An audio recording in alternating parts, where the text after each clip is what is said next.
स्वनन्ताय सहस्रमूर्तये सहस्रपादाक्षशिरोरुबाहवे सहस्रनाम्ने पुरुषाय शाश्वते सहस्रकोटियुगधारिणे नमः। यन्मण्डलं व्याधिविनाशदक्षं यदृग्यजुहुसामसु सम्प्रगीतम् प्रकाशितं येन च भूर्भुवः स्वः पुनातु मां तत्सवितुर्वरेण्यम्। एहि एहि हे रङ्गमहेशपुत्र समस्तविघ्नौघविनाशदक्ष माङ्गल्यपूजां प्रथमप्रधान गृहाणपूजां भगवन् नमस्ते। आशासुराशि भवतङ्गवल्ली भासैव दासीकृतदुग्धसिन्धुम् वन्दस्मिचरणद्युतशारदेन्दुं वन्दे रविन्दासनसुन्दरीं त्वाम्।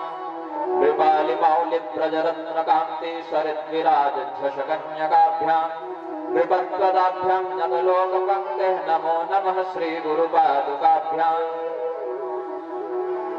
कस्तूरिकाकुङ्कुमचर्चिताय चितारजः कुञ्जविचर्चिताय कृतस्मराय विकृतस्मराय नमः शिवाय च नमः शिवाय। करारविन्देन पदारविन्दं मुखारविन्दे विनिवेशयन्तं वटस्य पत्रस्य पुटेशयानं बालं मुकुन्दं मनसा स्मरामि।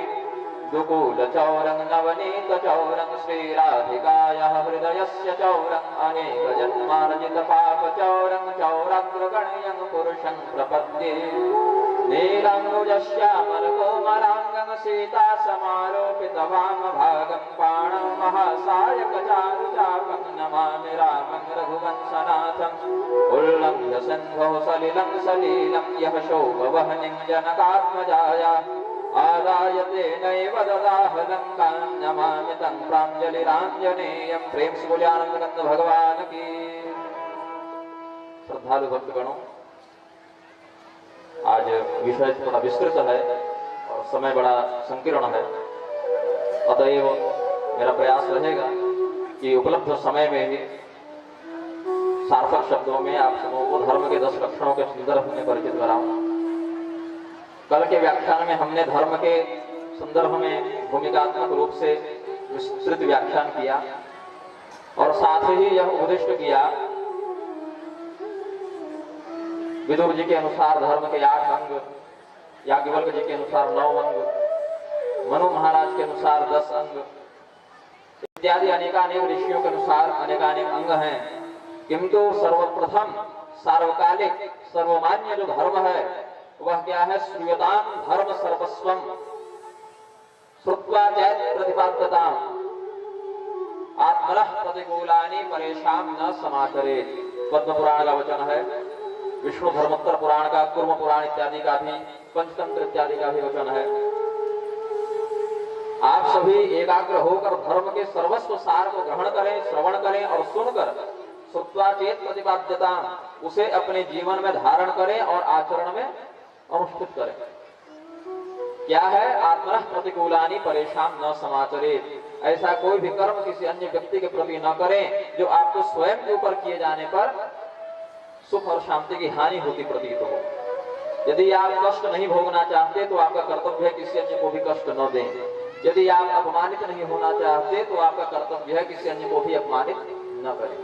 यदि आपको यह इच्छा है कि आपके धन का, सम्मान का, अधिष्ठित वस्तु का कोई अपहरण न करे तो आपका भी कर्तव्य है कि अन्य के द्रव्य का, सम्मान का अपहरण न करें।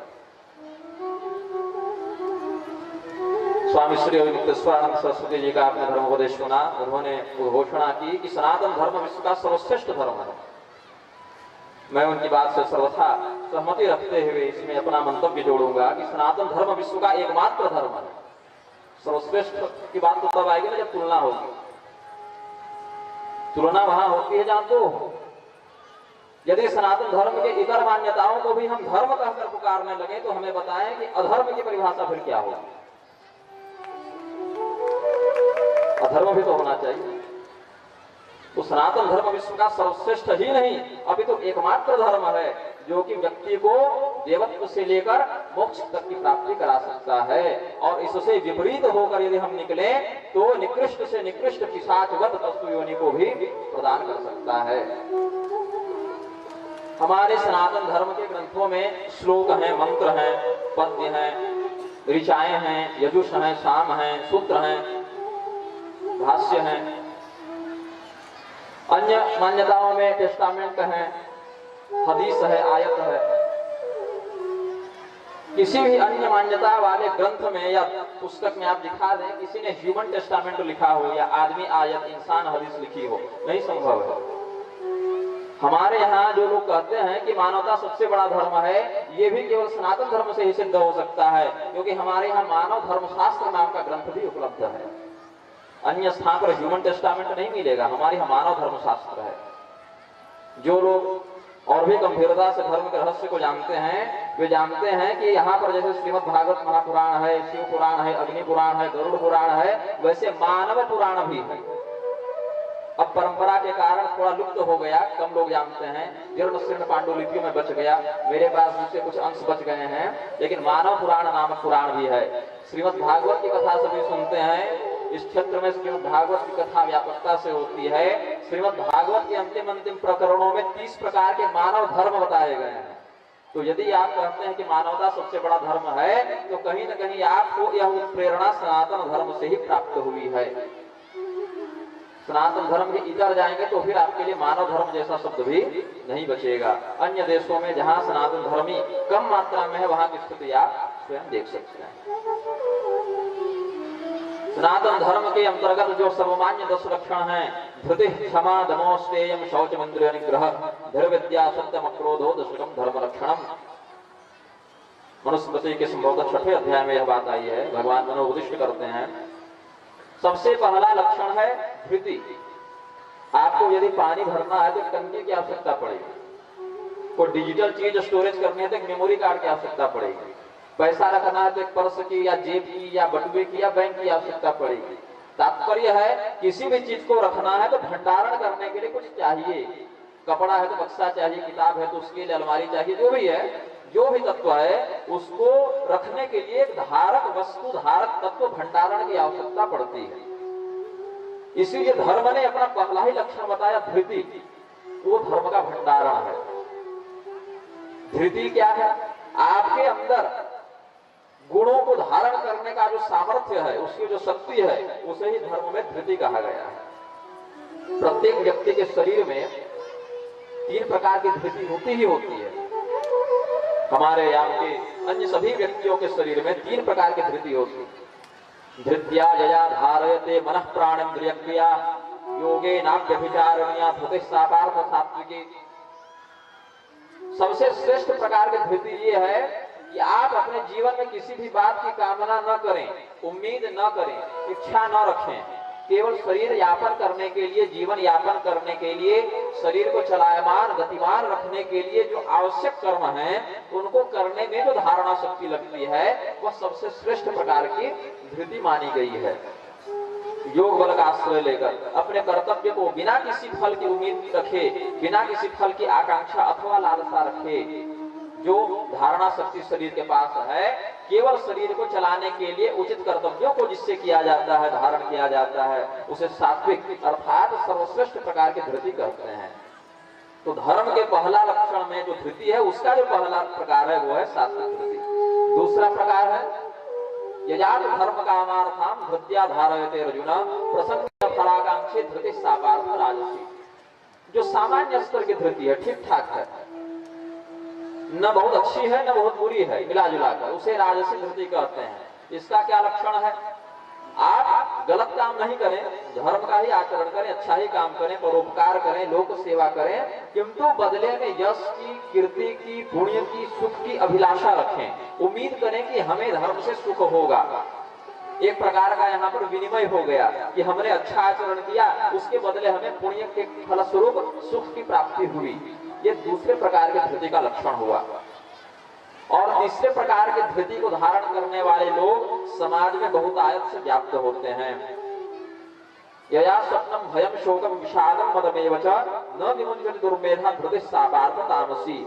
ऐसी धारणा शक्ति जिसके द्वारा स्वप्न को धारण किया जाता है, कल्पनाओं को धारण किया जाता है कुछ नहीं, लेकिन लड़ेंगे बहुत विषयों पर। 2 भाई हैं, आपस में लड़ रहे हैं कि वो वाले खेत का अनाज हमारे हिस्से में आएगा कि तुम्हारे हिस्से में आएगा। इस पर दोनों लड़ रहे हैं। किसी व्यक्ति ने पूछा कि वो खेत है किसका? बोले पड़ोसी का है। तो तुम क्यों लड़ रहे हो? बोले हम योजना बना रहे हैं कि हम उसको खरीदेंगे, तो खरीदने के बाद जो अनाज उगेगा उस पर किसका हिस्सा होगा, इस पर लड़ रहे हैं। बोले पहले खरीद को लो। दो पति पत्नी लड़ रहे हैं, आपस में दंपति लड़ रहे हैं कि एक कह रही है मैं अपने बेटे को डॉक्टर बनाऊंगी, एक कह रहा है इंजीनियर बनाएंगे। मकान मालिक पूछा कि बेटे से पूछ लो क्या बनना चाहता है, उन्होंने कहा बेटा पैदा ही नहीं हुआ है। तो स्वप्न है, काल्पनिक विषयों को जो धारण करे, निरर्थक निराधार विषयों को जो धारण करे, वह तामसी नकारात्मक अधोगति कराने वाली धृति होती है। भयम, यदि आपको ज्ञात है कि आपके घर में सर्प है लेकिन दिख नहीं रहा, घर में एक व्यक्ति ने देखा कि वहां घुसा है लेकिन अब नहीं दिख रहा, तो एक भय व्याप्त हो जाएगा। रास्ते में जा रहे हैं, जंगल है, कुछ मतलब नहीं है तो डर नहीं लग रहा है, लेकिन अगर कोई कह दे झूठा ही सही कि यहाँ पर तो 4 साल से डकैती पड़ रही है, तो फिर भय हो जाएगा। तो अज्ञात वस्तु का भी अस्तित्व न हो फिर भी व्यक्ति का चिंतन उससे भय को उद्भूत कर देता है। भय आपकी कल्पना के माध्यम से प्रत्यक्ष हो जाता है। नदी में रोज नहा रहे हैं, किसी अनजान नदी में जाकर नहाइए, कोई डर नहीं लगेगा। लेकिन अगर कोई कह दे कि यहाँ पर एक मगरमच्छ घूमते हुए देखा गया है, या वो कह रहा था कि उसने देखा है, ऐसे मैंने व्यक्तिगत रूप से ऐसे स्थानों पर निवास किया है कि मैं यहाँ पर सो रहा हूँ और उस पांडाल की दूरी पर बाघ सो रहा है, मैं यहाँ नहा रहा हूँ, ये मूर्तियों की दूरी पर मगरमच्छ घूम रहा है। ऐसी स्थितियों में भी मैंने जीवन बिताया है, लेकिन हमें उसका भय नहीं लगा। लेकिन कई ऐसे स्थानों पर हमें भय लगा जहाँ पर भय का कोई वास्तविक अस्तित्व नहीं था। कहने का भाव यह है कि जो भय को धारण करे वह तामसी धृति होती है।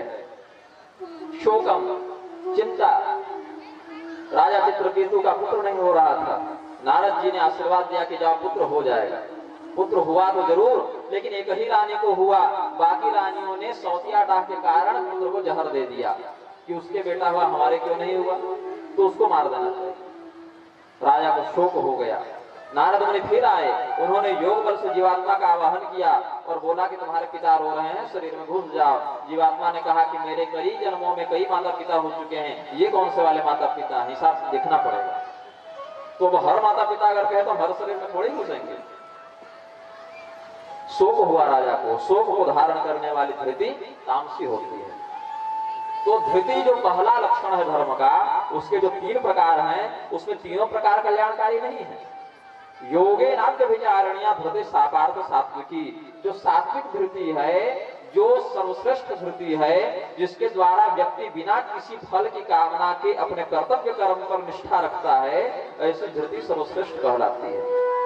और कुछ मामलों में राजसी धृति भी ठीक ठाक कहलाती है कि आप धर्म का आचरण कर रहे हैं, सत्संगति कर रहे हैं, लोकोपकार कर रहे हैं, किंतु उसके बदले में आपको यश, प्रतिष्ठा, धन, कीर्ति, पुण्य बल, सुख इत्यादि की प्राप्ति की अभिलाषा भी है।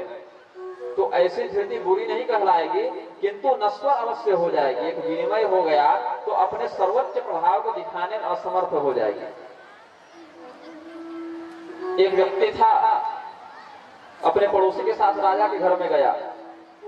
राजा ने कहा मांगो, क्या मांगते हो? एक पड़ोसी ने कहा कि महाराज हमें को अच्छा सा रत्न दे दीजिए। तो राजा ने अपने माणिक या हीरे जड़ी अंगूठी उतारी, उसको दे दी। और एक ने कहा महाराज जो आपको अच्छा लगे अपने हिसाब से देख लीजिए। अब राजा ने कहा मुझे अपने स्तर से देना है, तो राजा ने उसको अपने स्तर से बहुत बढ़ा चढ़ा कर दिया। ऐसे ही जब हम कोई कर्म किसी संकल्प के साथ करते हैं कि इस कर्म के फलस्वरूप मुझे इस फल की प्राप्ति हो, तो वो कर्म सीमित हो जाता है। लेकिन यदि हम कर दें कायेन वाचा मनसेन्द्रियर्वा बुद्ध्यात्मना स्वभावात् करोमि यद्यत् सकलं परस्मै नारायणायेति समर्पयेत्, जब आप भगवान को समर्पित कर देते हैं तो उस समय वह अक्षय पुण्य फलदायी हो जाता है। भगवान उसका फल अपने हिसाब से फिर देते हैं।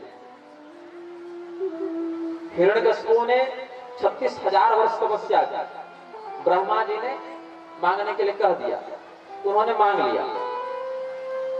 हिरण्यकशिपु ने जो मांगा वो मिल भी गया, लेकिन जो मिला वो अस्थायी नहीं रहा और 36,000 वर्षों की गई तपस्या की कोई सार्थकता भी सिद्ध नहीं हुई। किंतु सबरी जी ने क्या मांगा था? कुछ नहीं मांगा था। सिद्धियों के मामले में या वर्चस्व के मामले में हिरण्यकशिपु के सामने सबरी जी कुछ नहीं थी, लेकिन उनको जो मिला उनकी जो कीर्ति हुई, उनके प्रति मन में जो श्रद्धा का भाव उत्पन्न होता है, उस कीर्ति को, उस फल को, उस प्रतिष्ठा को हिरण्यकशिपु अर्जित नहीं कर सकता। इसका कारण यह है कि फलाकांक्षी व्यक्ति अपनी आकांक्षा के आधार पर अपने पुण्य या उसके द्वारा प्राप्त होने वाले फल को सीमित कर देता है, संकुचित कर देता है। किंतु जो अपना दिमाग न लगाकर कर्म का फल भगवान को निवेदित करता है और भगवान के प्रति ही उसका संपूर्ण कार्यभार सौंप देता है, ऐसा व्यक्ति जब उसके फल को प्राप्त करता है तो वह अत्यतम होता है, कल्पनातीत होता है। सुदामा जी ने मांगा नहीं, सुदामा जी ने याचना नहीं की भगवान से, लेकिन जो मिला वो उनकी याचना की क्षमता से बहुत परे था, बहुत श्रेष्ठ था, बहुत विस्तृत था। तो श्रद्धालु श्रोतागणों, धर्म के प्रथम लक्षण में हमने समझा कि धारणा शक्ति जो है वही धर्म का पहला लक्षण है। भंडारण करने के लिए हमारे पास अगर रही रहे तो हम उसमें रखेंगे कहाँ? टंकी न हो जल कहाँ रखेंगे? बर्तन न हो कहाँ रखेंगे? थाली न हो भोजन कहाँ रखेंगे? बक्सा न हो कपड़े अलमारी इत्यादि कहाँ रखेंगे? तो प्रत्येक वस्तु या तत्व को धारण करने के लिए एक भंडारण की आवश्यकता पड़ती है। इसलिए धर्म का पहला लक्षण है धृति। धृति के बाद दूसरा लक्षण है क्षमा। धृति क्षमा। धर्म को धारण करने के लिए धृति तो हो गई, लेकिन व्यक्ति क्षमाशील नहीं है। तो धारण करने के बाद जो आप धारण करेंगे उनके द्वारा आप शक्तियों का, संसाधनों का, संपदा का दुरुपयोग नहीं करेंगे, इसकी क्या विश्वसनीयता है? हमारे पास बहुत भंडारण शक्ति हो जाए, हम भंडारण कर भी लें लेकिन कालाबाजारी करने लगे, उसकी सार्थकता क्या होगी? ज्ञान का हमने भंडारण कर लिया लेकिन संकुचित कर लिया, तब क्या होगा? तो दूसरा लक्षण है क्षमा। जो व्यक्ति क्षमाशील होता है उसके मन में बहुधा अहंकार और क्रोध का वास नहीं होता है। क्षमा रूपी शीतलता के कारण अहंकार रूपी वायु और क्रोध रूपी अग्नि बहुत उत्पात नहीं कर पाता है। क्षमा का बहुत ही श्रेष्ठ उदाहरण सनातन धर्म में मिलता है और मैं तीनों उदाहरण महिलाओं से ही देना चाहूंगा। वैसे तो बहुत से उदाहरण हैं, किंतु मैं तीनों उदाहरण नारी शक्ति से ही देना चाहूंगा। सर्वप्रथम भगवती सीता जी। भगवती सीता जी का अपहरण रावण ने कर लिया, उन्हें अनेक प्रकार से प्रलोभन और प्रताड़ना दी गई। अशोक वाटिका में रहते हुए उन्होंने अनेकानेक असह्य कष्ट सहे। भगवान श्री रामचंद्र जी ने रावण पर विजय प्राप्त की और हनुमान जी को कहा कि भाई तुम गए हो पहले एक बार, तुमको पहचानते हैं सीता जी, तुम पर विश्वास करेंगे, तुम जाओ उनको ले आओ।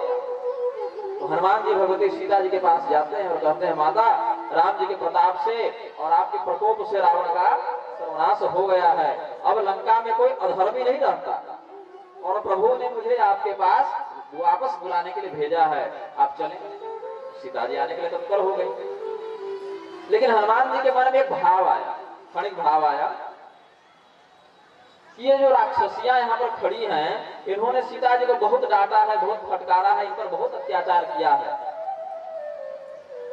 रावण तो 24 घंटे नहीं रहता था, सुबह सुबह आ जाता था केवल धमकाने के लिए, 24 घंटे पहरे पर तो यही रहती थी और तरह तरह से प्रताड़ित यही करती थी।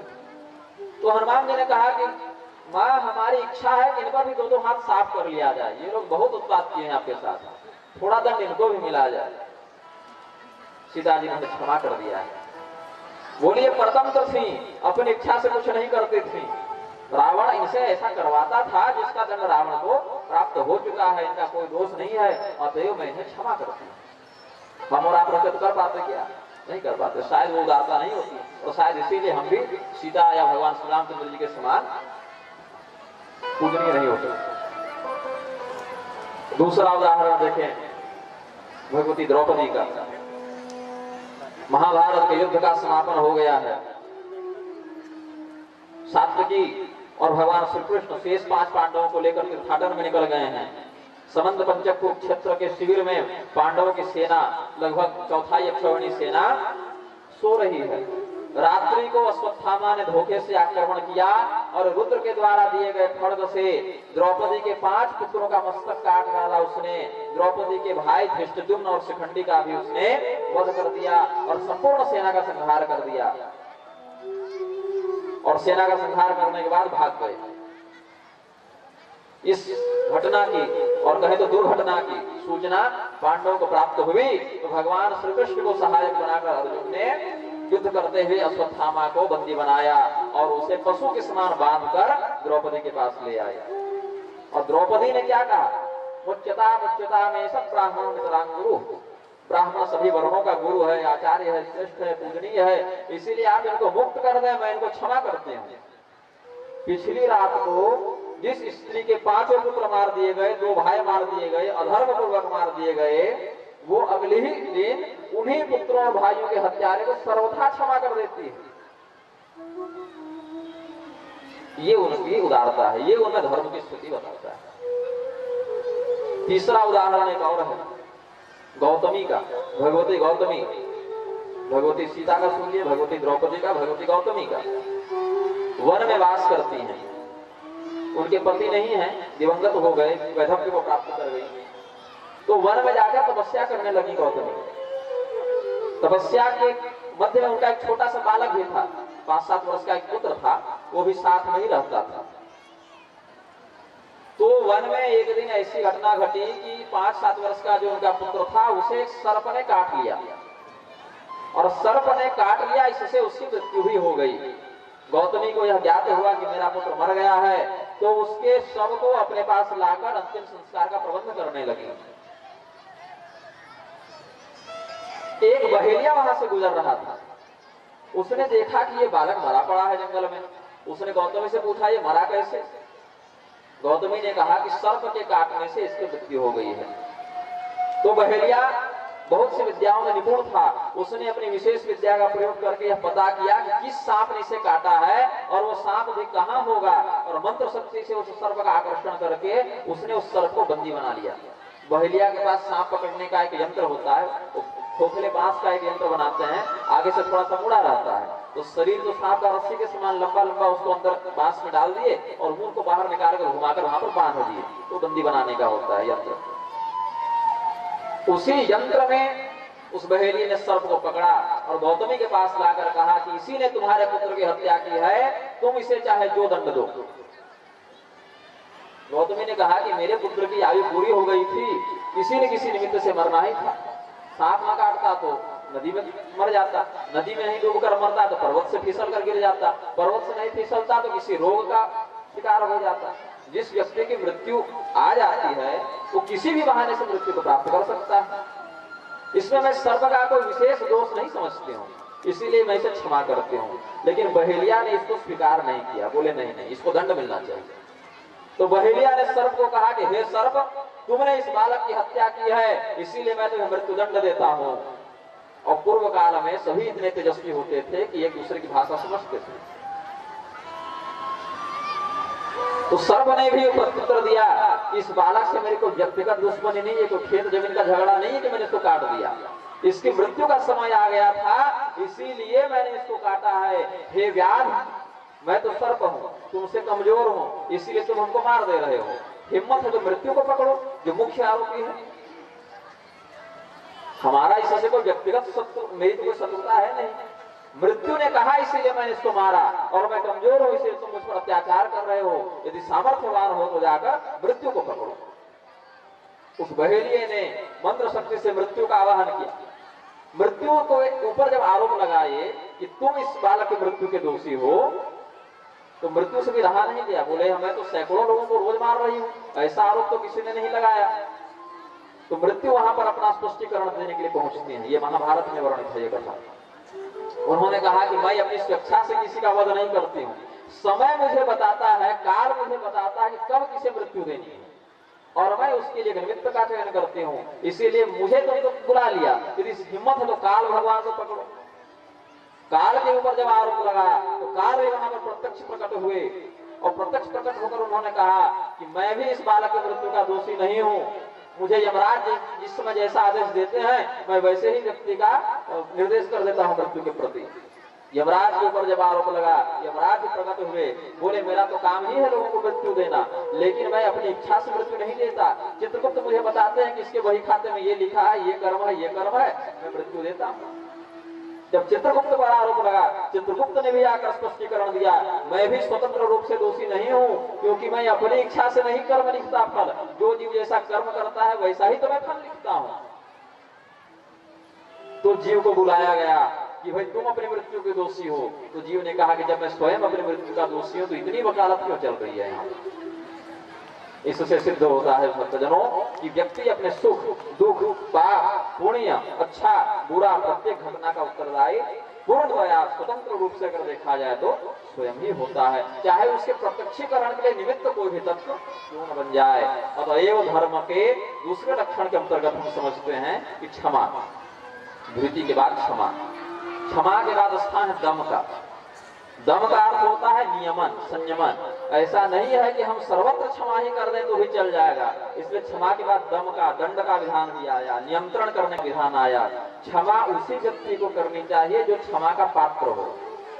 यदि आप कुपात्र के प्रति क्षमा कर देंगे तो वो अपने अत्याचार को पाप को छोड़ना दूर उसे और बढ़ा लेगा कि ये तो कुछ करता ही नहीं है। तो ऐसा नहीं कि क्षमा कर देना ही धर्म है, क्षमा के बाद दंड का भी दम का भी स्थान है। दंडो दमयतामस्मि, भगवान ने कहा दम करने वालों में दमन करने वालों में मैं दंड हूँ। जिस राजा के राज्य में दंड चलता है, न्याय का पालन होता है, वहां पर प्रजा निर्भय होकर निवास करती है। तो तीसरा लक्षण है दंड। तो सुदामा को क्षमा तो द्रौपदी ने कर दिया, लेकिन उन्हें साथ में एक दंड भी दिया गया। उनके मस्तक में जो अमृतत्व प्रदान करने वाली जो दिव्य मणि थी उसको निकाल लिया गया। इस घटना से पूर्व अश्वत्थामा को थकावट नहीं लगती थी, भूख प्यास नींद नहीं लगती थी, शरीर थकता नहीं था, लेकिन इस घटना के बाद मणि निकाल लेने से अश्वत्थामा भूख प्यास रोग व्याधि थकावट इत्यादि विकारों से युक्त हो गए। ये हत्या को उन्हें दंड भी मिला। तो संतुलन बनाना पड़ता है, ये नहीं कि सबों को दंड दे दे, ये नहीं कि सबों को क्षमा कर। भगवान श्री रामचंद्र जी के दरबार का कल हमने सांकेतिक वर्णन किया था।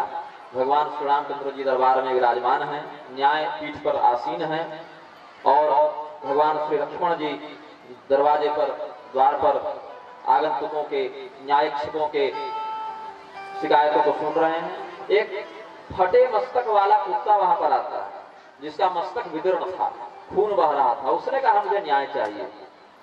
लक्ष्मण जी ने कहा कि तो बोलो क्या बात है, किसने तुम्हारा अपकार किया, मैं व्यवस्था के अनुसार दंड देता हूँ। बोले नहीं, आप पर संदेह है, राम जी न्याय करें तो कोई बात बने।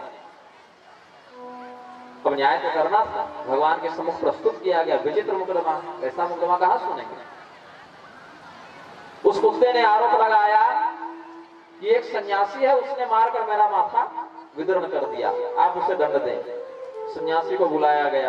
राम जी ने कहा कि हे यतिवर, सन्यास धर्म की पहली प्रतिज्ञा है, जब व्यक्ति सन्यासी बनता है तो पहली प्रतिज्ञा ही यही है कि मैं सभी प्राणियों को अभय दान देता हूँ। आज के बाद मैं किसी प्राणी को डराऊंगा नहीं, धमकाऊंगा नहीं और किसी प्राणी के द्वारा डराया भी नहीं जाऊंगा, धमकी सहन भी नहीं करूंगा। मतलब मैं न किसी से डरूंगा न किसी को डराऊंगा, मैं भी निर्भय हूँ और मेरे कारण संपूर्ण संसार भी निर्भय है। मैं न भय को स्वीकार करूंगा न भय को प्रदान करूंगा। ये संन्यास धर्म की प्रारंभिक प्राथमिक प्रतिज्ञा में है। तो ऐसा क्या हो गया, ऐसी कौन सी परिस्थिति आ गई कि इस कुत्ते को आप क्रोधित होकर मार दिए, ये हिंसक बर्ताव क्यों। तो भगवान श्री रामचंद्र जी के प्रश्न का उत्तर देते हुए सन्यासी ने कहा कि प्रभु आपका कथन सही है, यहाँ हमसे थोड़ी चूक हुई है, लेकिन मैं अकेला इसका दोषी नहीं हूँ। मैं 3 दिन से आपके राज्य में घूम रहा हूँ भिक्षाटन के लिए और कोई मुझे भिक्षा नहीं दे रहा है, और भूख के कारण व्याकुल होने के कारण मुझे क्रोध आ गया। और क्रोध ऐसे नहीं आया, उसके बाद भी मुझे कोई अधिक फर्क नहीं पड़ा, लेकिन जब हम जा रहे थे तो ये रास्ते में टेढ़ा होकर सोया हुआ था। हमने इससे विनती की थोड़ा सा किनारे हो गया, ये और ऐसा टेढ़ा हो गया कि जो थोड़ी सी जगह थी वो भी बंद हो गई। इसके इस उद्दंड व्यवहार के कारण मैं क्रोधित हो गया और एक दंड इसके माथे पर मार दिया। तो गलती तो हुई है, लेकिन पूरी मेरी नहीं है। 3 दिन से भूखा सन्यासी, इसके द्वारा उत्तेजित किए जाने पर थोड़ा सा हो गया, क्रोध आ गया। राम जी ने कहा कि यदि कुत्ते का पूरा दोष नहीं है, ये तो पशु बुद्धि है, अब इससे क्या हम कुत्ते से क्या आप उम्मीद कीजिएगा कि वेद मंत्र पढ़ेगा, नहीं कर सकते होंगे, यज्ञ करेगा, ये भी उम्मीद नहीं कर सकते। स्वान है, पशुवत आचरण किया, चलिए इसका भी पूरा दोष नहीं है और सन्यासी का भी पूरा दोष नहीं है, परिस्थिति के वश इसने ऐसा कर दिया। और कहीं न कहीं दोष तो मेरा भी है कि 3 दिन से एक सन्यासी मेरे राज्य में घूम रहा है, उसको किसी ने भिक्षा नहीं दी, तो कहीं न कहीं राजा का भी दोष है और न्याय तो पूरा करना पड़ेगा। लेकिन अब दोषी है कौन और न्याय किया कैसे जाए, इसमें थोड़ी उधेड़-बुन हो गई भगवान को। तो लीलावश उन्होंने कुत्ते से ही पूछ लिया कि अच्छा बताओ, अब अपराध तो हो गया, घटना घटित हो गई, अब बाबा है तो क्या कर दे, फांसी तो दे नहीं सकते। ऐसा कोई इन्होंने अपराध नहीं कर दिया कि मृत्यु दंड देते या इनका भी माथा फाड़ दिया जाए, शारीरिक दंड निषेध है। तो तुम ही बताओ क्या किया जाए। बोले इनको कालिंजर मठ का महंत बना दीजिए। अभी भीख मांग रहे हैं ना, फिर अरबपति महंत हो जाएंगे, पीठाधीश्वर हो जाएंगे कालिंजर मठ के। सभी लोगों ने कहा ये तो पशु है, इसकी बुद्धि भी पशुवत ही है, जिसको दंड देना चाहिए उसको अरबोपति बना रहा है, हजारों एकड़ जमीन बना बनाए मठ महल दे रहा है। पूछा गया भाई तुमसे कुछ गड़बड़ हो रही है, इसको पुरस्कार कहते हैं, दंड नहीं कहते। बोले नहीं राम जी, ये इसके लिए दंड ही है, अभी समझ में नहीं आ रहा है इसको। पिछले जन्म में हम स्वयं कालिंजर मठ के पीठाधीश्वर महंत थे, लेकिन हमने क्या किया, हमने तपस्या का आचरण छोड़कर मठ में जितना पैसा आ रहा है सबका उपभोग करने में जीवन बिताया। मठ पैसा का मालिक नहीं होता, व्यवस्थापन करता है। मठ मंदिर क्या है, डाकिया जैसे आपकी चिट्ठी कहीं पहुंचा दिया, वैसे ही समाज से आने वाली संपदा को वापस समाज में वितरित करने का एक धार्मिक केंद्र मठ और मंदिर है। तो कालिंगर मठ के उस महंत ने क्या किया था, समाज से आने वाले धन को आने तो दिया, लेकिन उसी गति से वापस समाज में लगाया नहीं, अपितु स्वयं विलासिता पूर्वक उसका उपभोग करने लगा। इसलिए उतना बड़ा सन्यासी पीठाधीश्वर होने के बाद अगले जन्म में कुत्ता बन गया। धर्म पक्षपात नहीं करता, कर्म फल के वितरण में धर्म नहीं देखता कि आप क्या हैं इस समाज में, क्या किया और क्या मिलेगा, इतना ही देखना है।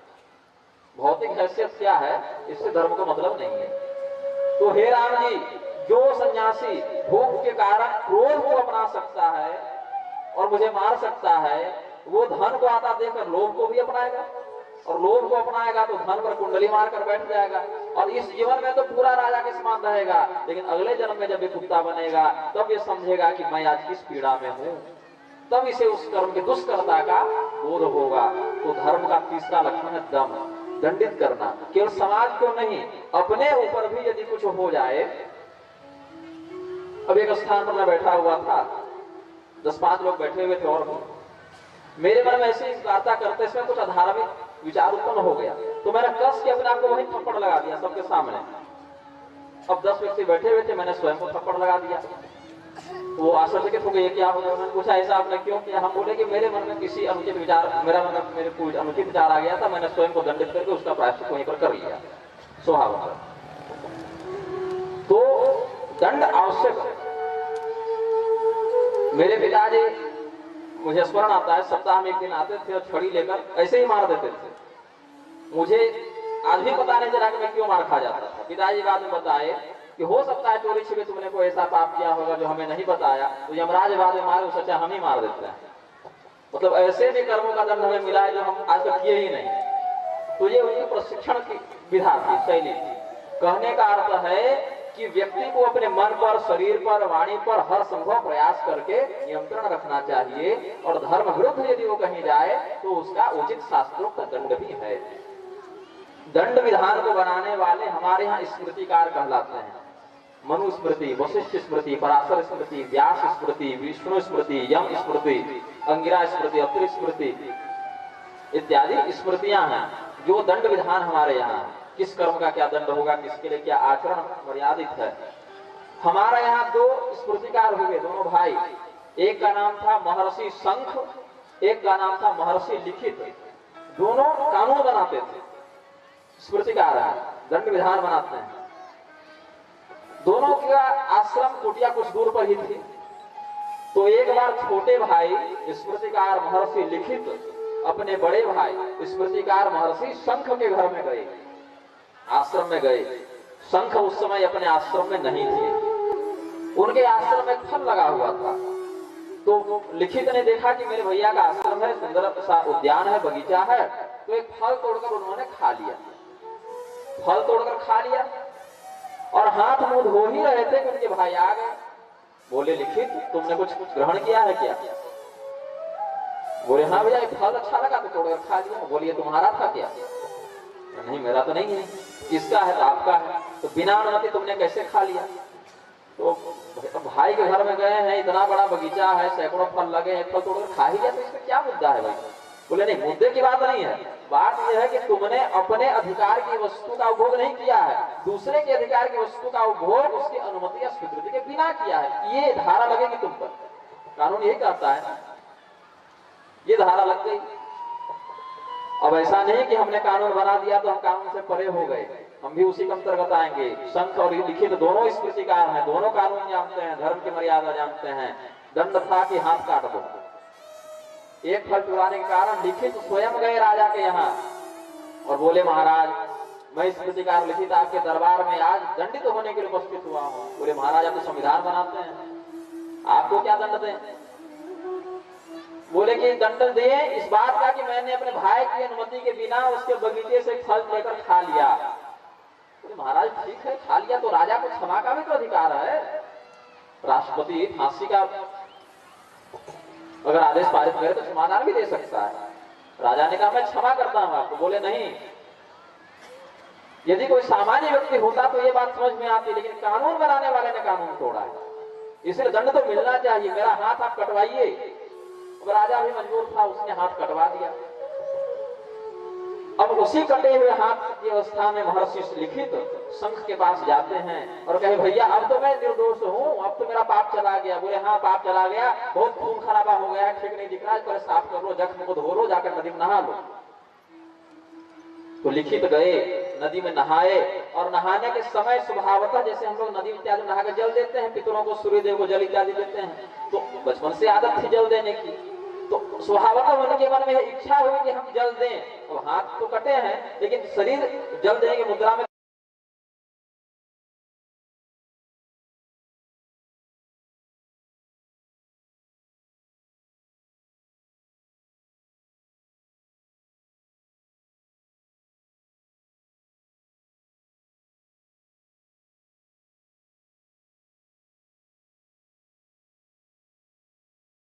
बनाया है और उस पर आचरण किया है, अतएव हमारा कर्तव्य है कि इसको मजाक में न ले, हल्के में न ले। जो शास्त्रोक्त मर्यादा है उसका ही पालन हो, उसका ही अनुसरण हो, तभी कल्याण की कामना संभव है।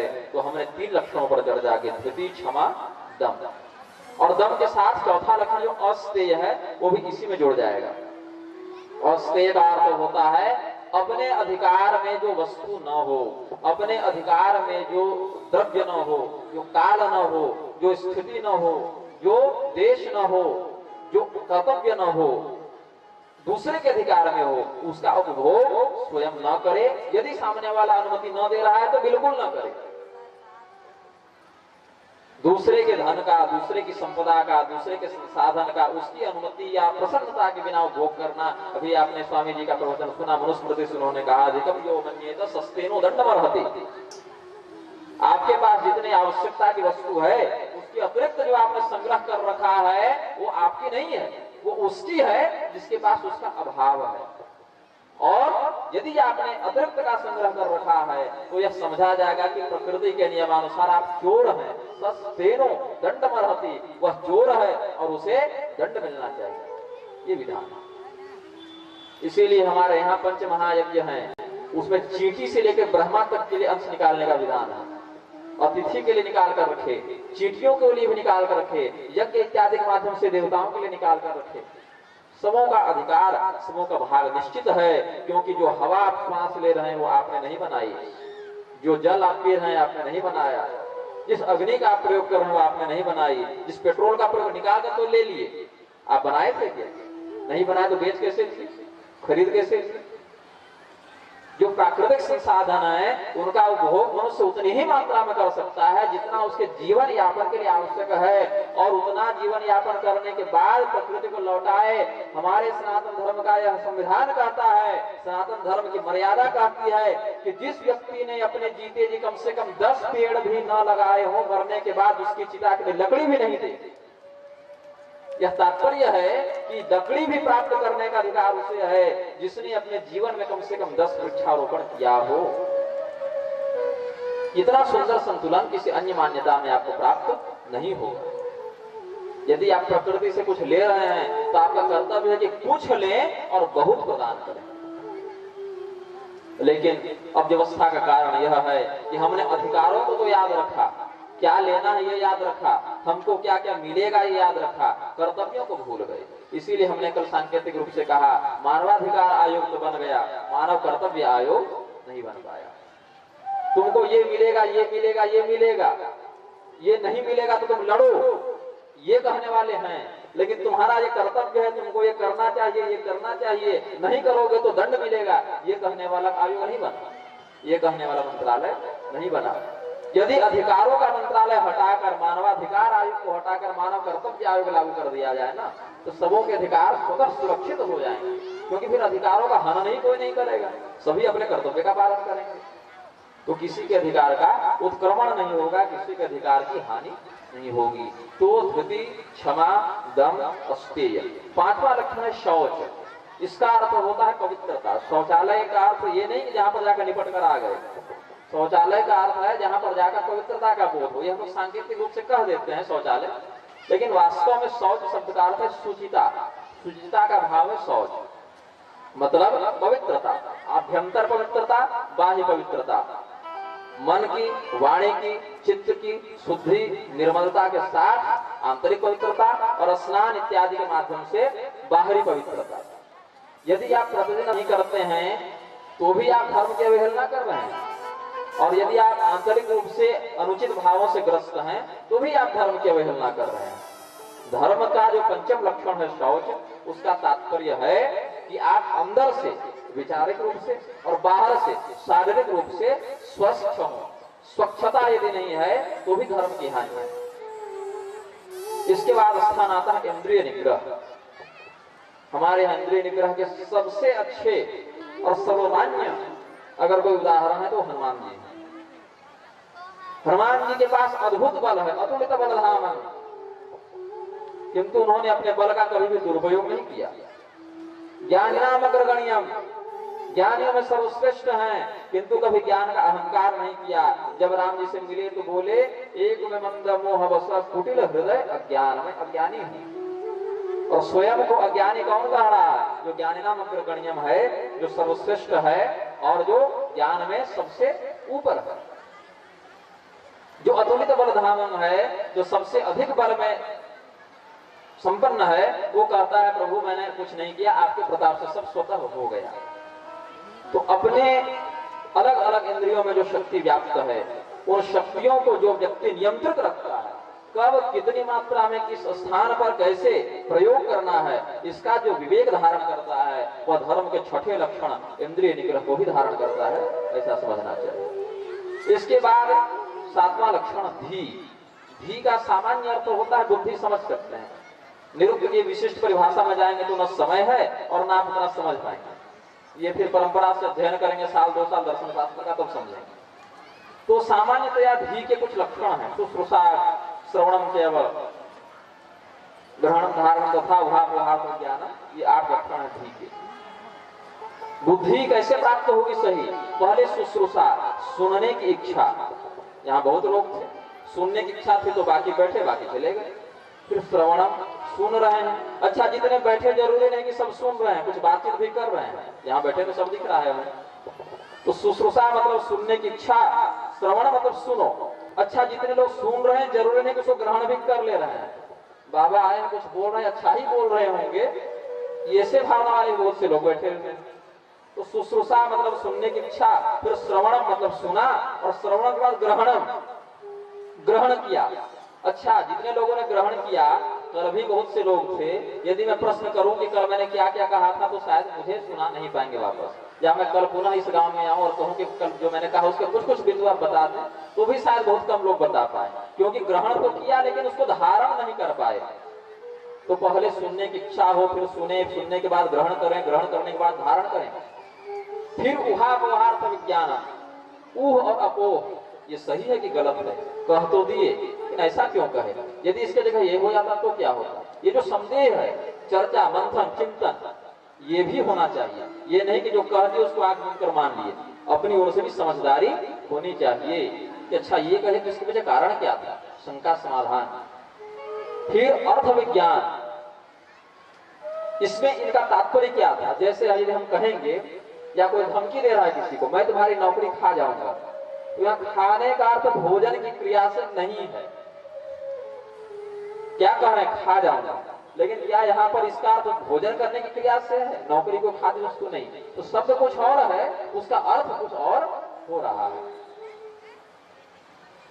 तो कही गई बात का किस प्रसंग में, किस संदर्भ में क्या अर्थ है, इसकी भी जानकारी होनी चाहिए। सुनने की इच्छा, सुनना, ग्रहण करना, ग्रहण करके धारण करना, धारण करने के बाद उसका मंथन, चिंतन प्रतिपक्ष और विपक्ष में, और उसके बाद उसके अर्थ को समझना, अर्थ का विशिष्ट प्रकार से ज्ञान होना, ये जो है ये धी कहलाता है। धी की 8 लक्षण है, और धी जो है वो स्वयं ही धर्म का 7वां लक्षण है। तो धृति, क्षमा, दम, अस्तेय, शौच, इंद्रिय निग्रह, धी। इसके बाद स्थान आता है विद्या का। अब विद्यालय तो बन गए हैं हमारे यहाँ, लेकिन विद्या प्राप्त नहीं होती। विद्या कितने प्रकार की है? ये भी 2 प्रकार की है। द्वे विद्ये वेदितव्ये परा परा च। 2 प्रकार की विद्या को जानना चाहिए, परा विद्या और अपरा विद्या। तत्रापरा ऋग्वेद, यजुर्वेद, सामवेद इत्यादि फिर आगे बढ़ते हैं, छंदो, निरुक्त, व्याकरण, ज्योतिष, समिति। अपरा विद्या क्या है? जितने भी संसार में हम पढ़ रहे हैं, सुन रहे हैं, जान रहे हैं, वो अपरा विद्या है। ऋग्वेद, यजुर्वेद, सामवेद, अथर्ववेद, शिक्षा, कल्प, व्याकरण, छंद शास्त्र, वास्तुशास्त्र, अर्थशास्त्र, राजनीति, चिकित्सा, युद्ध, जितने भी प्रकार के ज्ञान संसार में व्याप्त घूम रहे हैं, जिसको आप पढ़ सकते हैं गुरु के पास जाकर, विद्यालय में जाकर, वो अपरा विद्या है। अथ यया परादक्षरम अधिगम्यते, जिसके द्वारा उस परब्रह्म का बोध हो जाए, वो परा विद्या है। 2 प्रकार की विद्याएं प्रचलित हैं। अब तो विद्या की प्राप्ति करने वाले को पहले, विद्या की इच्छा रखने वाले को पहले विद्यार्थी कहते थे। अब विद्या के अर्थी उठाने वाले भी विद्यार्थी बन जा रहे हैं, क्योंकि डिग्री मिल जा रही है संस्थानों से, लेकिन क्या पढ़े और क्या निकले। आज के विद्यार्थी परीक्षा देकर अभी लौटे और कल फिर पूछे तो उनको याद नहीं, तो क्या विद्या प्राप्त की? इसका कारण यह है कि परंपरा का ह्रास हो गया, और परंपरा के साथ उसके गांभीर्य का भी ह्रास हो गया। उचित व्यक्ति को उचित विद्या दी जाए तो वो धारण कर ही लेगा। उपजाऊ भूमि में बीज उल्टा पड़े सीधा पड़े, वो किसी न प्रकार से वो ही जाएगा, और बंजर भूमि में बालू में जाकर धान फेंक दें तो क्या पड़ेगा? कुछ नहीं पड़ेगा। तो उचित पात्र को, उचित व्यक्ति को उचित विद्या का दान करना ही सार्थक होगा। और उचित स्थान पर दिए जाने पर विद्या देवी अथवा ब्राह्मण मादगाना, विद्या देवी ब्राह्मण के पास आती है और हाथ जोड़कर कहती है कि देखो मैं तुम्हारे पास आ गई हूँ, किसी को भी मत बांटते फिरना, उसी को देना जो इसका महत्व समझे। और यदि तुम अनधिकारी को बांटते चलोगे तो मैं तुमको भी छोड़कर चली जाऊंगी। ऐसा मुक्तिकोपनिषद में भगवान श्री रामचंद्र जी ने हनुमान जी को समझाया। तो विद्या ये भी धर्म का लक्षण है। अध्ययन करना भी धर्म हो सकता है क्या? धर्म का केवल पूजा पाठ नहीं हो सकता, विद्या अध्ययन करना भी धर्म है। धृति, क्षमा, दम, अस्तेय, शौच, इंद्रिय निग्रह, धी, विद्या।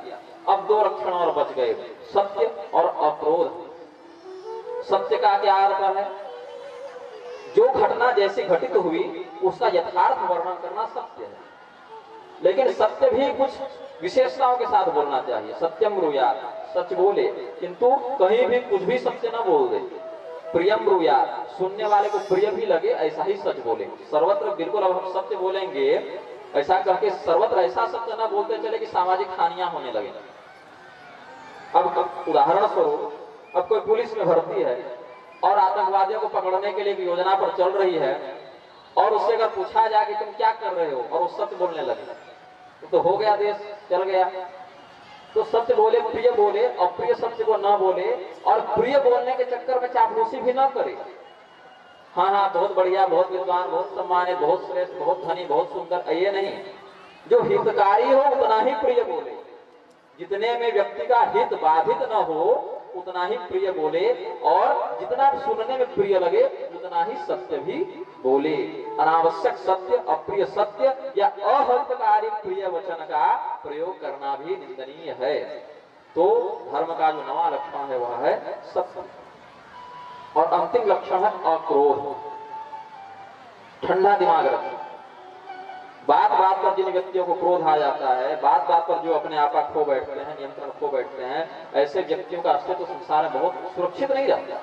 बहुत कीर्तियुक्त नहीं रहते। उनके मुंह के सामने आप उनकी बड़ाई भले कर दें, लेकिन पीठ पीछे जाकर कहते हैं कि आदमी सही नहीं है। तो अक्रोध, क्रोध व्यक्ति कब करता है? जब उसकी कोई बहुत प्रबल इच्छा पूरी न हो तभी क्रोध होगा। ध्यायतो विषयान पुंसः संगस्तेषु उपजायते संगात् संजायते कामः कामात् क्रोधो विजायते। क्रोध कैसे होता है?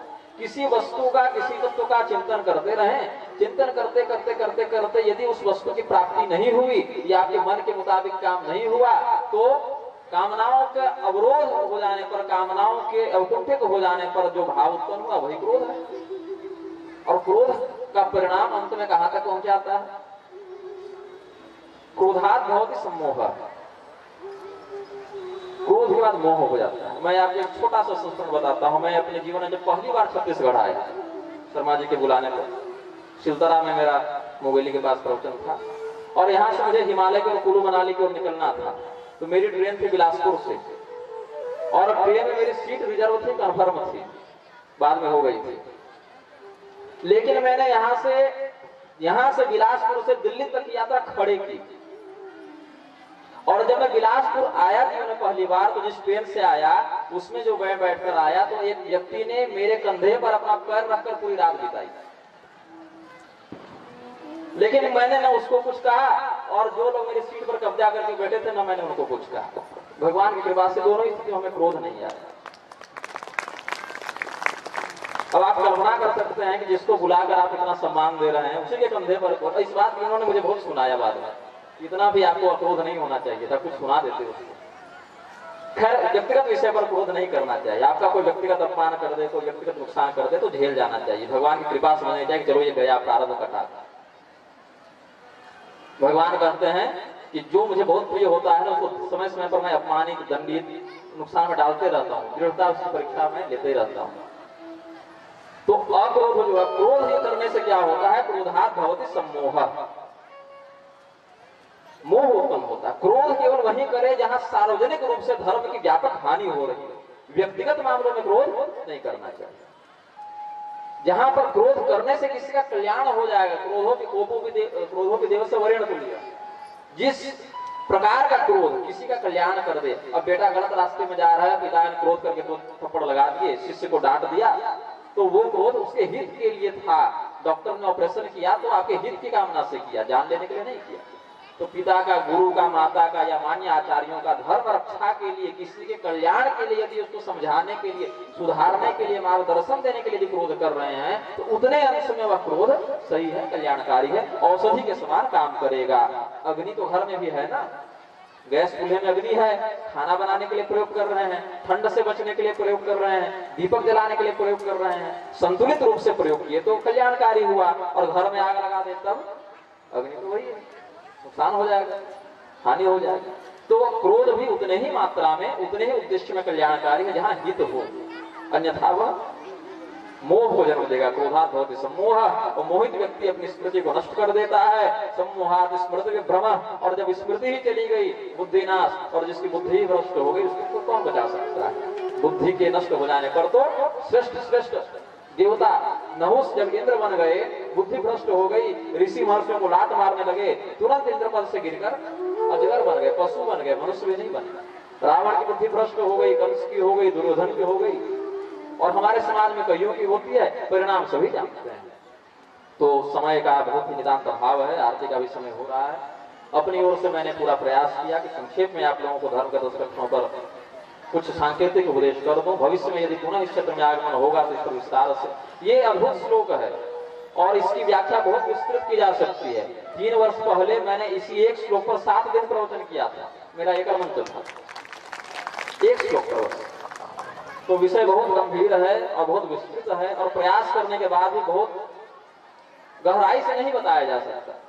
बहुत कम शब्दों में हमने प्रयास किया कि सांकेतिक रूप से आपको परिचय दे दिया जाए धर्म के लक्षणों का। धृति, धारण शक्ति, क्षमा, दम, दंड देना, अस्तेय, किसी अन्य की वस्तु का अतिक्रमण करके, चोरी करके उपभोग न करना, इंद्रिय निग्रह, अपने शारीरिक क्षमता का, बौद्धिक क्षमता का संतुलित प्रयोग करना, धी, बुद्धि, विद्या बता चुका हूं, सत्य और अक्रोध। तो ये जो लक्षण हैं, ये यदि आपके जीवन में है, यदि आपके व्यवहार में है, यदि आपके आचरण में है, तो हम समझ सकते हैं कि आपके जीवन में धर्म का बाहुल्य है, आप धर्म का पालन कर रहे हैं, आप कल्याण के मार्ग पर अग्रसर हैं। और यदि ऐसा नहीं है तो फिर आपको इन लक्षणों को अपने जीवन में धारण करने की, आचरण में अनुकरण करने की आवश्यकता है। यही मैं इस मंच से शुभाशीर्वाद देता हूँ कि आप सभी लोग धर्म के मार्ग में अग्रसर हो और आपका क्षेत्र धर्म के मामले में अन्य क्षेत्रों को प्रेरणा देने वाला बने। यदि धर्म का व्यक्ति अपने जीवन में एक एक व्यक्ति पालन करने लगे तो धीरे धीरे पूरा समाज ही धार्मिक हो जाएगा। पूरा समाज एक साथ रोगी नहीं होता, कोई एक व्यक्ति रोगी होता है, वो धीरे धीरे सबों को रोगी बनाता है। सभी संत नहीं हो जाते, कोई एक व्यक्ति संत होता है, उसके प्रताप से सभी धीरे धीरे सत्संगति से युक्त हो जाते हैं। तो बाकी क्या कर रहा है उसको मत देखिए, पहले देख लीजिए कि क्या मैं स्वयं में उचित हूँ या नहीं। स्वयं व्यक्तिगत रूप से धर्म का आचरण करने लगेंगे सभी व्यक्ति तो धीरे धीरे समाज भी धर्म से युक्त हो जाएगा। प्रेम से बोले आनंद कंद भगवान की। बड़ा भगवान नाम संकीर्तन कर लें। श्रीमन्नारायण नारायण नारायण, श्रीमन्नारायण नारायण नारायण, श्रीमन्नारायण नारायण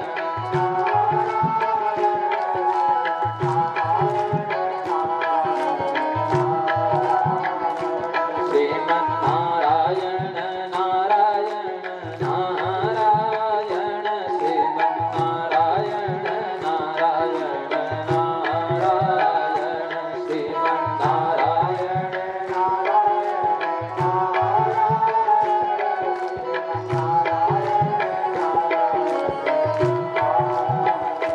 श्रीमन्नारायण नारायण नारायण, श्रीमन्नारायण नारायण नारायण, श्रीमन्नारायण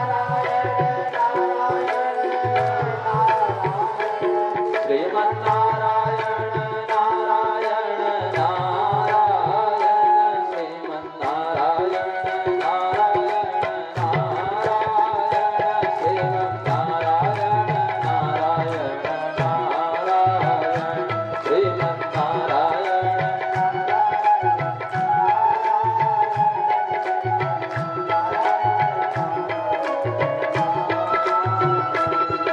श्रीमन्नारायण नारायण नारायण, श्रीमन्नारायण नारायण नारायण, श्रीमन्नारायण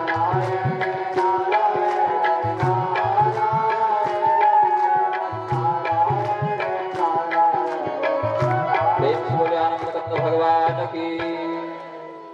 सर्वे भवन्तु सुखिनः, सर्वे सन्तु निरामयाः, सर्वे भद्राणि पश्यन्तु, मा कश्चित् दुःखभाग् भवेत्। धर्म संरक्षणार्थाय धर्म संहार हेतवे निग्रहाणां च धर्माज्ञा लोके लोके प्रवर्धतां शान्तिः।